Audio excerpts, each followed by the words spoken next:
உங்கள் மேலே எனக்கு கோவம் சிஸ்டர் அப்படின்னு நேத்திக்கு ஒரு சிஸ்டர் மெசேஜ் பண்ணியிருந்தாங்க. என்னடா இந்த சிஸ்டர் இப்படி சொல்லிட்டாங்களேன்னு உள்ளே போய் பார்த்ததுக்கப்புறம் தான் எனக்கு தெரிஞ்சுது. பட் அப்போவும் அவங்க சொல்லலை, நானே அதை கேட்ச் பண்ணிவிட்டேன். அவங்க ஏன் என் மேலே கோவமாக இருக்காங்கன்னு சொல்லிட்டு. என்னன்னு தானே கேட்குறீங்க, அவங்க வீடியோவை அப்லோட் பண்ணலையாங்க, அதனால் அவங்களுக்கு கோவம்னு சொல்லியிருந்தாங்க. ரொம்ப ரொம்ப க்யூட்டாக இருந்தது அந்த மெசேஜ்.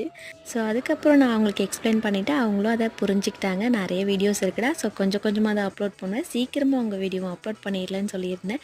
ஸோ அவங்களும் அதை புரிஞ்சுக்கிட்டாங்க. இவங்க வந்து வெளிப்படையாக என்கிட்ட வந்து மெசேஜ் பண்ணிட்டாங்க, கோவமாக இருக்கேன் சிஸ்டர்னு சொல்லிட்டு. பட் நிறைய பேர் வந்து கோவமாக தான் இருக்காங்க, அவங்களோட வீடியோஸ் வந்து நான் இன்னும் அப்லோட் பண்ணலன்னு. ஸோ என்கிட்ட ஆர்டர் பண்ண எல்லா ஸ்வீட் சிஸ்டருக்கும் சொல்லிக்கிறேன், கண்டிப்பாக உங்களோட பேக்கிங் வீடியோவை சீக்கிரமாக அப்லோட் பண்ணிவிடுவேன். ஸோ கோவமாக இருக்காதீங்க.